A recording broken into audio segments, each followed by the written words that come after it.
Welcome to the latest update from Roll20. Let's take a look at the major releases that came out in 2022 and preview what you can expect by the end of the year. Roll20 in one bookshelf. Two of the world's leading digital tabletop role-playing content platforms are joining forces.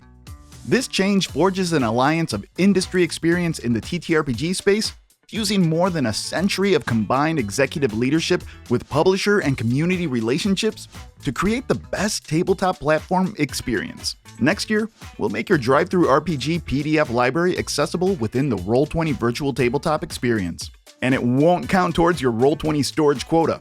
We have a lot more in the works that you'll hear about at the start of 2023. Your suggestions and ideas on Roll20. In 2022, the Roll20 product and engineering teams set an ambitious goal: deliver 5 of the top 10 most requested features on the suggestions and ideas forum for our users. In the past 12 months, we've completed 9 suggestions, and by the end of the year, we'll have 2 more finished. That's about 45% of all suggestions completed in the past 7 years. We're listening and working even harder to give you the best virtual tabletop experience for your games. Here are the top highlights from our 2022 release. Operation Firebolt. This year we announced Operation Firebolt, a team dedicated to improving performance and stability on Roll20. The vast majority of games now load up to 50% faster, and 50% of all games load in under 4 seconds. We also added new error messages to help some users with specific problems. We enhanced the performance of text dice rolls, increasing speed from click to appearance in chat by almost 20% without impacting the performance of 3D dice rolls. Unfortunately, we still can't help you get those critical hits when you need them. Operation Firebolt is in the middle of beta testing the retooled Roll20 voice and video chat to make connecting faster and more reliable. We redesigned our connection system and built a new signaling server from the ground up. It's all available to try right now in your next game and the voice and video beta. This system is dedicated to making the connection, so it doesn't get bogged down with any other kind of request. Video and voice chat technology has come a long way in the last few years, and we've baked all the best practices into this system. So far, we've been performing at about 100 times faster than the previous tech, with more stable connections too. Dark Mode. Dark Mode has, for a long time, been our #1 top voted suggestion with over 1,000 votes. You've wanted it, and we've wanted it. You can see this now on the VTT, the D&D 5e character sheet by Roll20, and enabled for the website under your account.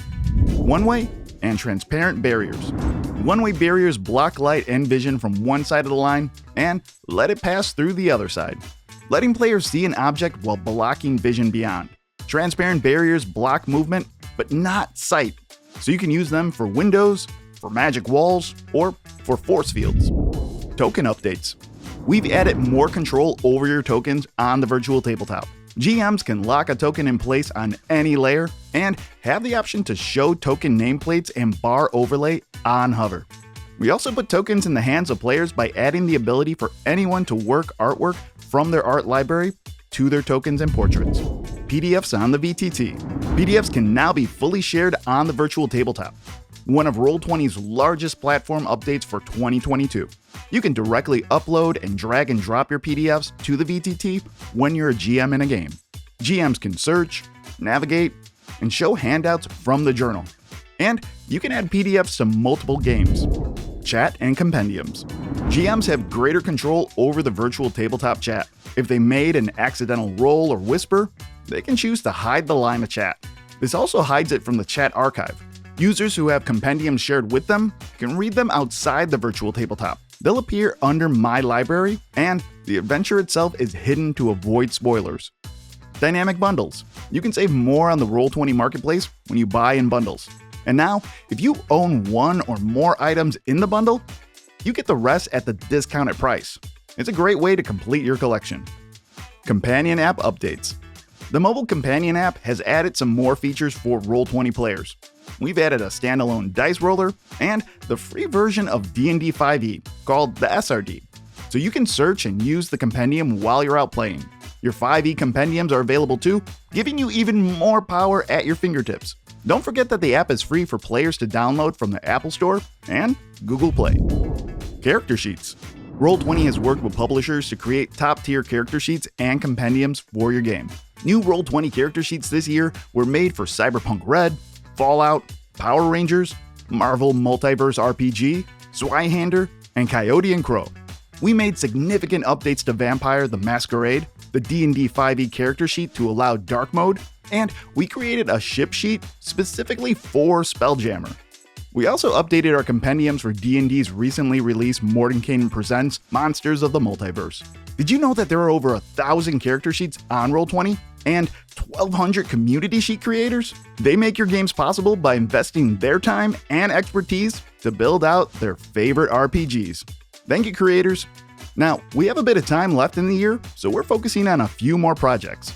Future updates. Printable character sheets. You'll soon be able to save or print your 5e character sheets from Roll20. You'll be able to download a formatted PDF of your character to take with you wherever you play. We'll also unlock the ability for sheet creators to add the print button to their own character sheets. Image placement logic. A key feature release this year is image placement logic, or smart placement.